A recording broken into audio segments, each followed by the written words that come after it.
Selon certains témoignages, seulement un servant de canon antiaérien allemand sur 5 a survécu à la Seconde Guerre mondiale. C'est un taux de mortalité pire que celui des équipages de sous-marins, pire que celui des divisions de Panzer, pire que celui de presque toutes les autres branches de l'armée allemande. Ces hommes ne prenaient pas d'assaut des plages, ni ne nettoyaient des bâtiments pièce par pièce. Ils se tenaient derrière des canons antiaériens, pointant leurs tubes vers le ciel. Alors, qu'est-ce qui rendait ce travail si mortel ? Eh bien, pour comprendre cela, il faut remonter au début des années 1930, lorsque les planificateurs militaires allemands envisageaient une menace qu'ils savaient imminente, mais qu'ils ne pouvaient pas encore voir. Le traité de Versailles avait privé l'Allemagne du droit de construire des chars, des avions de guerre, des canons lourds et à peu près tout ce qui était nécessaire pour la guerre moderne. Mais à huis clos et sous diverses couvertures, l'industrie allemande faisait exactement cela en secret. Et la menace qui occupait leurs esprits n'était pas les blindés ou l'infanterie ennemie, c'était ce qui se développait dans le ciel. Voyez-vous, les avions avaient déjà prouvé leur utilité lors de la Première Guerre, mais dans les années 30, ils se transformaient en quelque chose de bien plus dangereux. Des bombardiers stratégiques émergeaient, capables de voler à des altitudes hors de portée des tirs de fusil et des armes anti-aériennes légères, tout en transportant suffisamment d'explosifs pour raser des quartiers entiers en un seul passage. Les planificateurs allemands observaient cette évolution et comprenaient qu'ils auraient besoin de quelque chose de nouveau pour la contrer.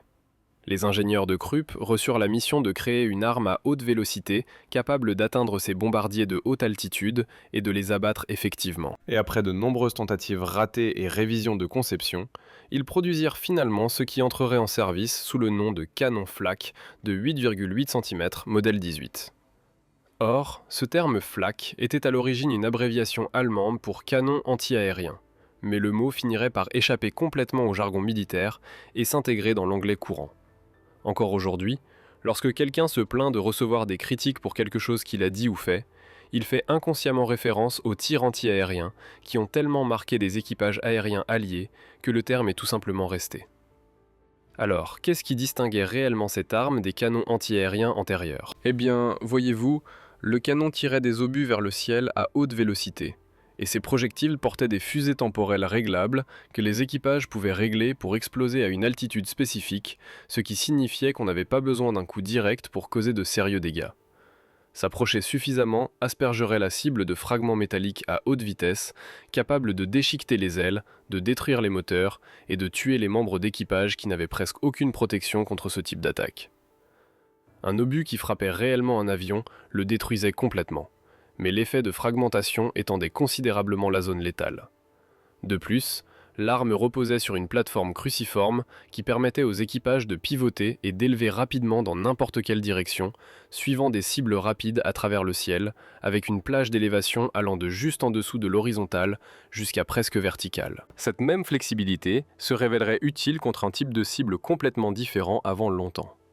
Les Allemands expédièrent un lot de ces canons en Espagne pendant la guerre civile, traitant le conflit comme un terrain d'essai en conditions réelles pour les armes dont ils auraient besoin dans la guerre plus vaste que tout le monde savait approcher.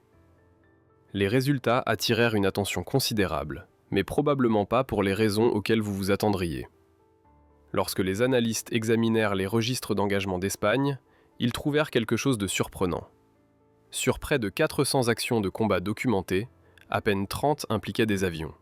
L'écrasante majorité étaient des engagements terrestres contre des bunkers, des positions fortifiées et, plus intéressant encore, des chars ennemis. Les véhicules blindés de cette période portaient à peine assez de blindage en acier pour arrêter les balles de fusil. Donc, lorsqu'un obus antiaérien à haute vélocité en frappait un, le véhicule était simplement déchiqueté. Mais enfoui dans ces mêmes registres espagnols se trouvait un autre détail qui méritait plus d'attention qu'ils n'ont reçu à l'époque. Les hommes servant ces 88 subissaient des taux de perte dépassés seulement par les pilotes de chasse. Donc, voyez-vous, même avant que l'événement principal ne commence, c'était déjà en train de devenir l'une des affectations les plus dangereuses disponibles. En septembre 1939, lorsque l'Allemagne lança la guerre en Europe, ils avaient assemblé un peu plus de 2600 canons anti-aériens lourds, ce qui leur donnait environ le double de ce que les Britanniques avaient disponible et bien plus que les Américains, qui n'en possédait presque aucun à ce moment-là. Ces armes relevaient du commandement de la Luftwaffe plutôt que du contrôle de l'armée, et elles étaient opérées par des professionnels de carrière qui avaient complété une formation approfondie dans des écoles dédiées et comprenaient les systèmes de ciblage complexes qui rendaient ces canons efficaces.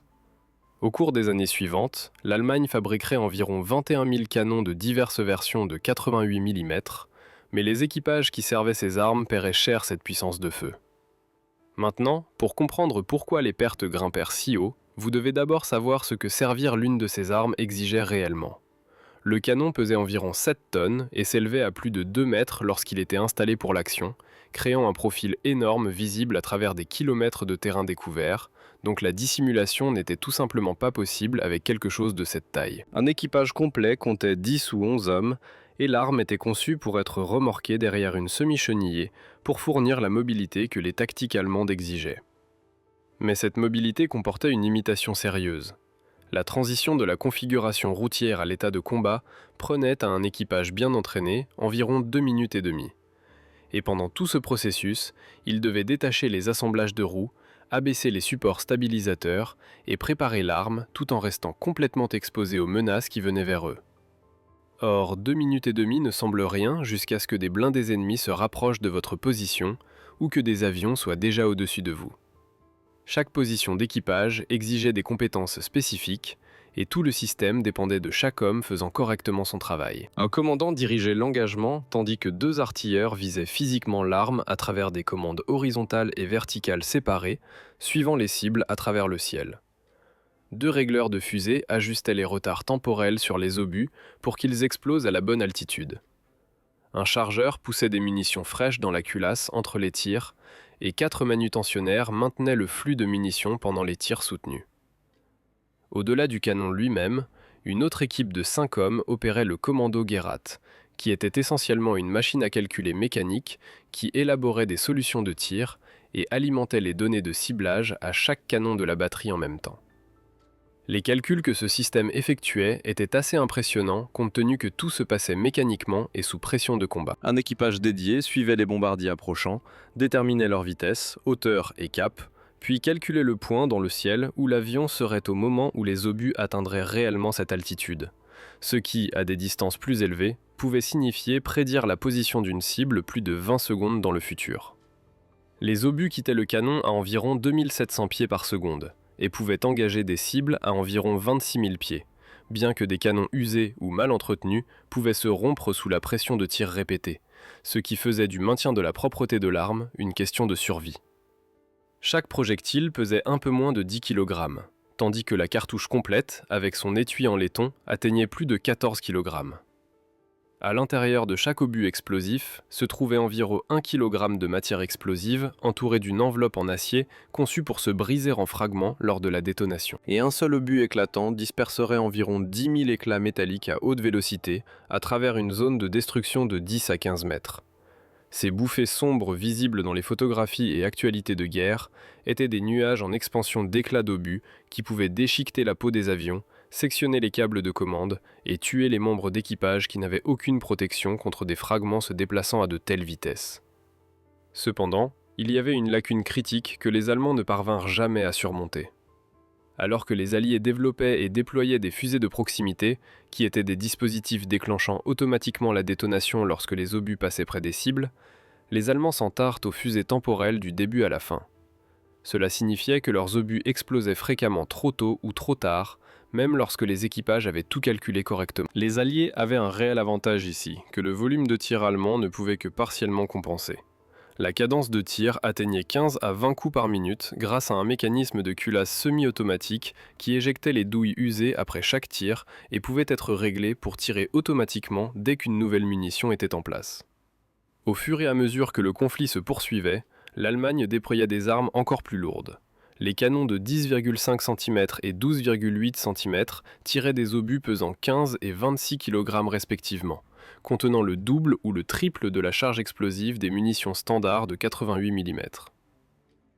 Alors, à quoi ressemblait réellement la vie quotidienne pour les hommes servant ces canons ? Eh bien, une batterie standard avait 4 à 6 armes, bien que cela s'étendait à 8 ou même 12 dans les grandes formations protégeant les installations industrielles les plus critiques. Chaque canon recevait un nom de l'alphabet phonétique allemand. Anton, Bertha, César, Dora, Émile, Fritz, et les équipages qui les opéraient devenaient proches de la manière dont les hommes confrontés au danger ensemble ont tendance à le devenir. Votre survie dépendait de chaque homme faisant son travail pendant que tout autour de vous essayait de vous tuer. La routine quotidienne se concentrait sur les armes et la préparation constante au combat qui pouvait survenir à tout moment. Les matinées commençaient par la formation et l'inspection de l'équipement et l'entretien du canon prenait un temps considérable parce que des canons usés pouvaient défaillir de manière catastrophique sous le stress de tirs rapides. Des exercices de pratique et des exercices de ciblage remplissaient les heures restantes avec des rotations de garde. Et puis venait l'attente, qui avait sa propre difficulté particulière. Hambourg seul traversa 778 alertes aériennes distinctes tout au long du conflit. Les équipages alternaient par quarts de préparation rotatif, toujours sur les nerfs, le sommeil constamment interrompu, ne sachant jamais quand la prochaine attaque viendrait. Lorsque les sirènes se déclenchaient enfin, vous aviez environ 2 minutes et demie pour mettre votre arme en état de tir. Ensuite, vous vous teniez à votre poste exposé, tandis que des formations de centaines de bombardiers venaient vers vous. Les positions elles-mêmes étaient le problème central, parce qu'elles étaient sélectionnées pour une portée d'engagement maximale, ce qui signifiait une exposition maximale. Les équipages travaillaient depuis des toits, des tours spécialisées, des terrains élevés avec des lignes de vue dégagées, des champs ouverts avec une protection minimale. Au moment où vous ouvriez le feu, le flash du canon et la fumée révélaient votre emplacement à tous ceux qui regardaient. Donc, vous deveniez essentiellement une cible stationnaire, engageant des ennemis qui pouvaient manœuvrer librement, et vous ne pouviez pas partir. Vous deviez rester à votre poste et continuer à faire tirer le canon pendant que les avions au-dessus essayaient de vous tuer. Les conditions de vie variaient beaucoup selon l'endroit où vous étiez affecté. Ceux qui protégeaient les villes allemandes avaient initialement un confort relatif avec des casernes appropriées près de leur position et quelque chose ressemblant à une routine militaire normale. Mais les équipages en Afrique du Nord faisaient face à un ensemble de problèmes entièrement différents. Creusant leurs armes dans des fosses de sable pour réduire leur profil visible, tout en luttant pour garder le sable fin hors des mécanismes qui se gripperaient s'ils étaient contaminés, le tout dans une chaleur qui rendait le métal trop chaud pour être touché. Sur le front de l'Est, le froid sévère exigeait des procédures spéciales d'hivernage, et certaines batteries recevaient des traîneaux tirés par des chevaux pour déplacer l'équipement plus léger à travers la neige qui rendait les véhicules à roues inutiles. Maintenant, le passage au combat terrestre commença en fait plus tôt que la plupart des histoires ne le mentionnent, et cela se produisit en grande partie par accident. Même pendant les campagnes d'ouverture, les équipages rencontraient parfois des blindés alliés que les armes anti-chars allemandes standards ne pouvaient pas gérer. Les Français déployaient des chars lourds et les Britanniques avaient des Matilda portant un blindage assez épais pour que les obus de 37 mm et 50 mm, qui étaient la principale capacité anti-char de l'Allemagne à l'époque, rebondissent simplement. Lorsque ces véhicules lourds apparaissaient, quelqu'un appelait les 88 et les obus à haute vélocité perçaient le blindage qui avait arrêté tout le reste.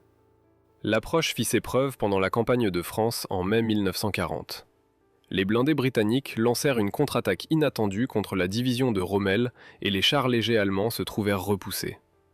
Toute la position risquait de s'effondrer lorsque Rommel ordonna à chaque canon disponible d'abaisser son tube et d'engager directement les blindés britanniques approchant. Les 88 arrêtèrent complètement l'attaque et le commandement allemand commença à prêter plus d'attention à ce que leurs armes anti-aériennes pourraient faire contre les chars.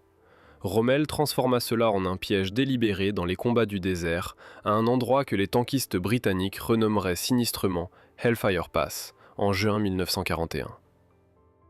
Les blindés allemands faisaient semblant de battre en retraite, attirant les chars britanniques vers l'avant sur des positions de 88 dissimulées, creusées dans le sol du désert.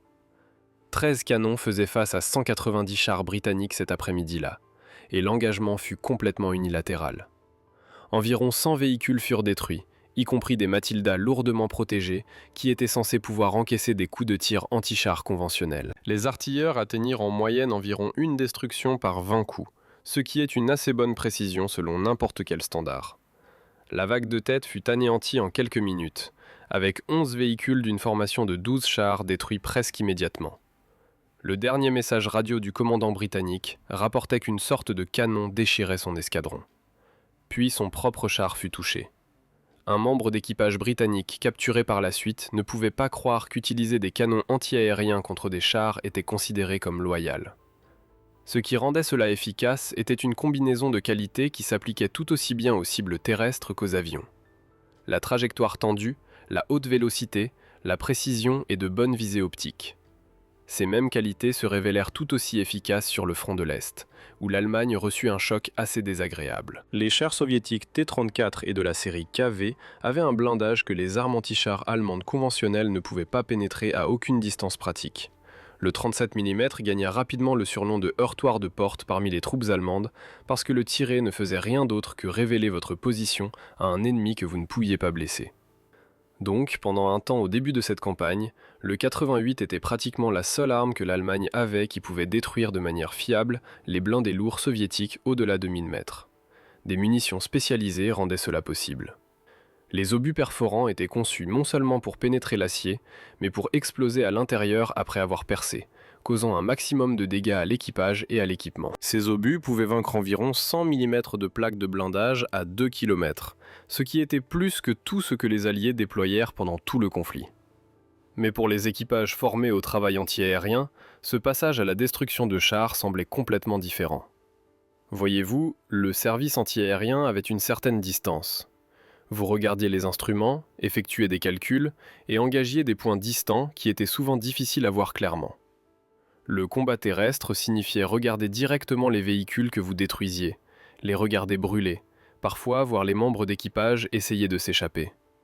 Et ces cibles pouvaient vous voir aussi.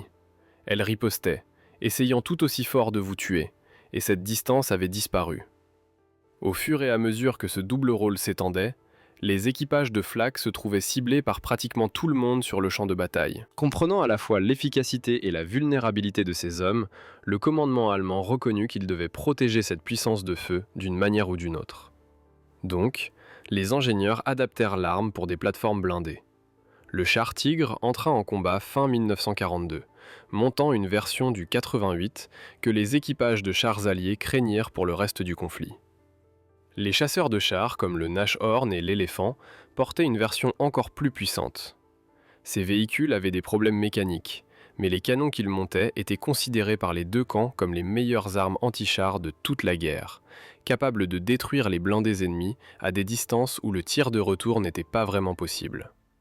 Mais même alors que certains 88 obtenaient une protection blindée et des chenilles, les batteries statiques restaient nécessaires pour la défense aérienne. Et en février 1945, plus de 300 batteries antiaériennes lourdes, environ 1/5 de toute l'infanterie allemande, étaient positionnées contre les forces soviétiques avançantes plutôt que contre les bombardiers alliés. Les équipages qui s'étaient entraînés à engager des avions faisaient maintenant face à des assauts blindés soviétiques, et la vulnérabilité était la même que toujours. L'installation prenait toujours 2 minutes et demie d'exposition. La protection aérienne n'existait toujours pas, et l'infanterie pouvait toujours s'approcher par un terrain que vous ne pouviez pas couvrir. Certains équipages se retrouvèrent debout dans la boue gelée à l'extérieur de Prague, ou subissant des tirs de mortier près de Breslau, tout en essayant d'utiliser des armes conçues pour les avions contre des ennemis approchant au sol. Un incident des combats de Normandie en juillet 1944 montre bien les tensions autour de ces équipages. Un commandant de l'armée atteignit un village et vit des blindés britanniques contourner sa position. Il trouva une batterie survivante de 88 de la Luftwaffe et ordonna à son capitaine d'engager les chars. Le capitaine refusa, disant que son travail était les avions ennemis et que détruire les chars était le problème de l'armée.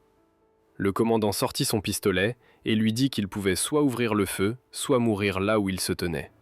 Le capitaine dit qu'il céderait à la force. L'engagement détruisit des dizaines de chars britanniques, mais la confrontation montre quelque chose d'important sur ces hommes.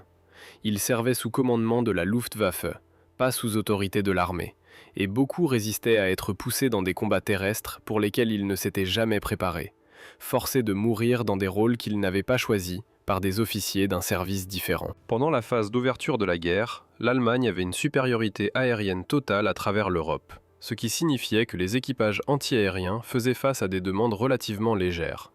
Mais en 1943, la situation aérienne s'était complètement inversée, et les équipages de flak entrèrent dans un combat pour la survie qui ne s'arrêterait pas jusqu'à ce que l'Allemagne s'effondre.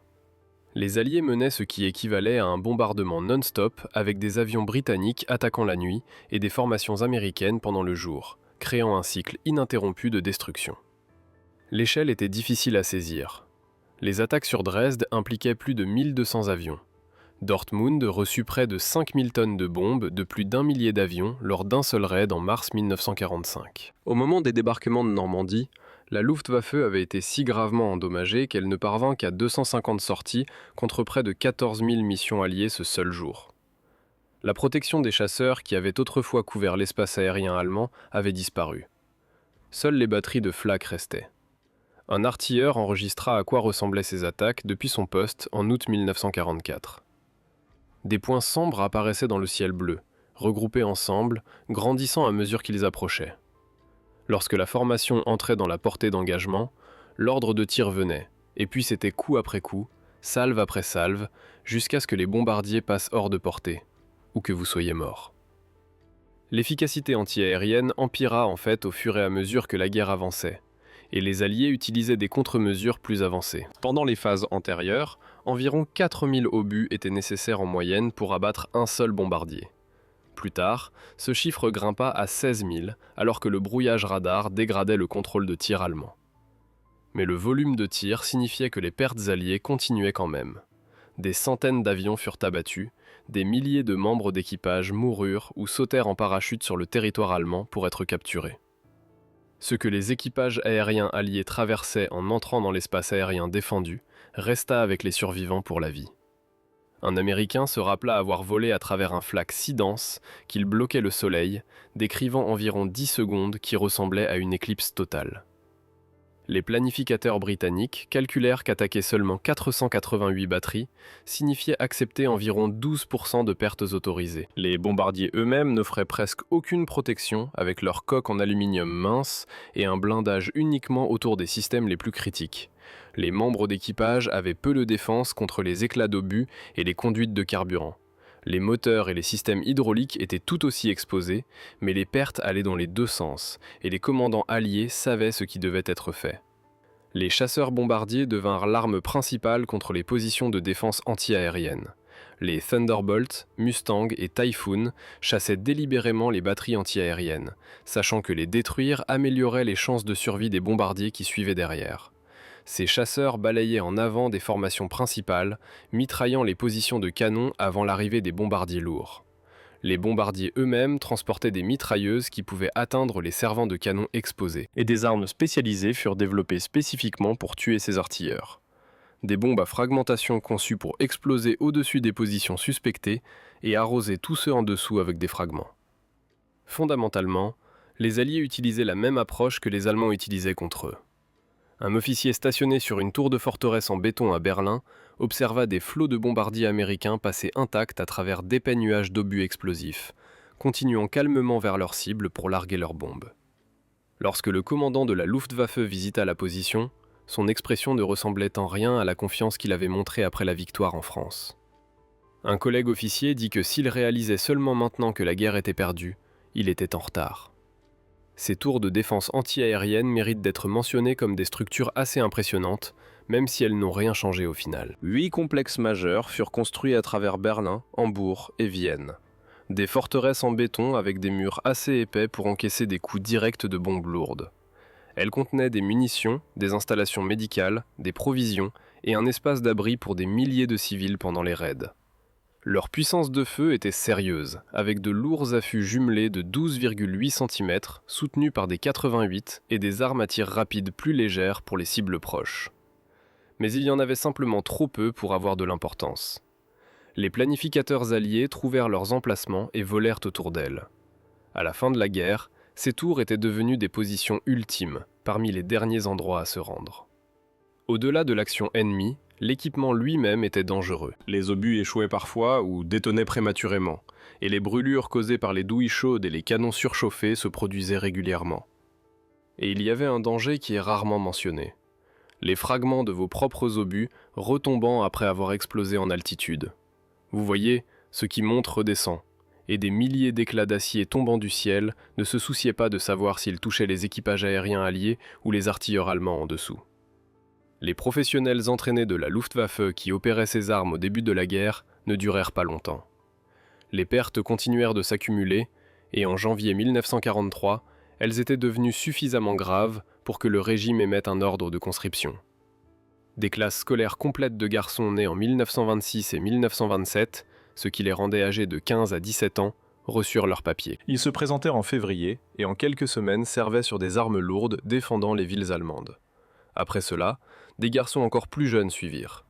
À la fin de la guerre, des enfants aussi jeunes que 14 ans opéraient de l'artillerie. Et selon certains témoignages, des garçons âgés de 12 ans et moins furent trouvés aux positions de canon.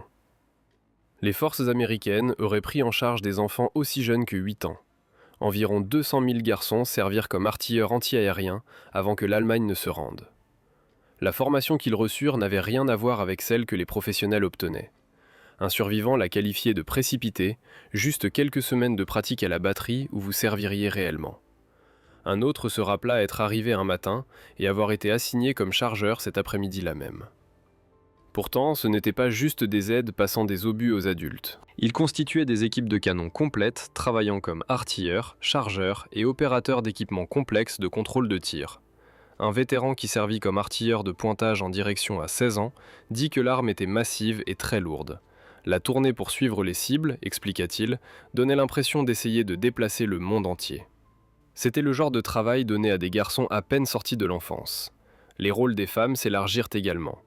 En 1943, plus de 100 000 jeunes femmes étaient attachées aux unités antiaériennes, manœuvrant les projecteurs et opérant les systèmes de contrôle de tir.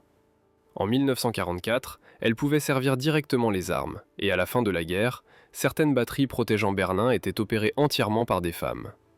Les travailleurs étrangers comblèrent les lacunes restantes. La Luftwaffe utilisa environ 100 000 prisonniers soviétiques qui avaient accepté de servir leurs ravisseurs, souvent parce que l'alternative était de mourir de faim dans les camps allemands.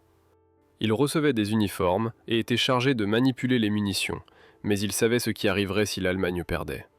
Les autorités soviétiques les exécuteraient comme traîtres, et tout le monde comprenait cela.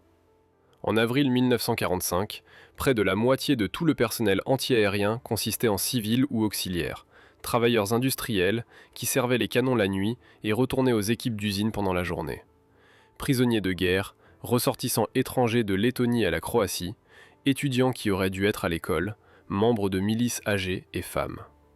Ce qui avait commencé comme une branche militaire professionnelle s'était transformé en quelque chose de plus proche d'une force de dernier recours. Les statistiques de pertes répondent à la question posée au début pendant le conflit espagnol. Les pertes des équipes antiaériennes se classaient déjà au deuxième rang après les pilotes de chasse. Au milieu de la guerre, environ la moitié étaient morts. Pendant la phase suivante, cela grimpa entre 50 et 70%. Dans les derniers mois, le taux approcha 80%. Selon certains témoignages, seulement un artilleur antiaérien allemand sur 5 vécut pour voir la paix. Ces chiffres sont difficiles à vérifier exactement, mais les preuves sont claires. En 1945, les équipes entraînées avaient été remplacées presque complètement par des adolescents, des hommes âgés, des femmes et des prisonniers, parce que les soldats professionnels qui opéraient à l'origine ces canons étaient morts. Des incidents individuels mettent des visages sur ces chiffres. En août 1944, 23 auxiliaires adolescents de 4 villes distinctes moururent dans une seule frappe alliée. En juillet de cette année-là, 8 garçons âgés de 15 et 16 ans de 2 écoles différentes furent tués lorsqu'une mine aérienne toucha leur poste de commandement. En octobre 1943, 23 lycéens moururent lorsqu'une bombe atterrit sur leur position. En janvier 1945, 17 autres moururent lors d'une attaque à Cologne. Sur le front de l'Est, les dangers devinrent encore pires. Les forces soviétiques auraient exécuté des combattants mineurs comme combattants irréguliers non couverts par la Convention de Genève. Le commandant de la Luftwaffe ordonna finalement que les plus jeunes auxiliaires soient retirés de ce front, mais à ce moment-là, beaucoup étaient déjà morts. Le témoignage d'un officier rapporte que sa batterie complète fut anéantie pendant l'offensive soviétique finale. Ils furent transportés vers l'est par rail, leurs canons détruits derrière eux, et à part un homme qui resta à l'ouest de la rivière, personne ne survécut. Selon les registres commémoratifs, environ 100 000 enfants soldats moururent pendant les derniers mois de la guerre seulement.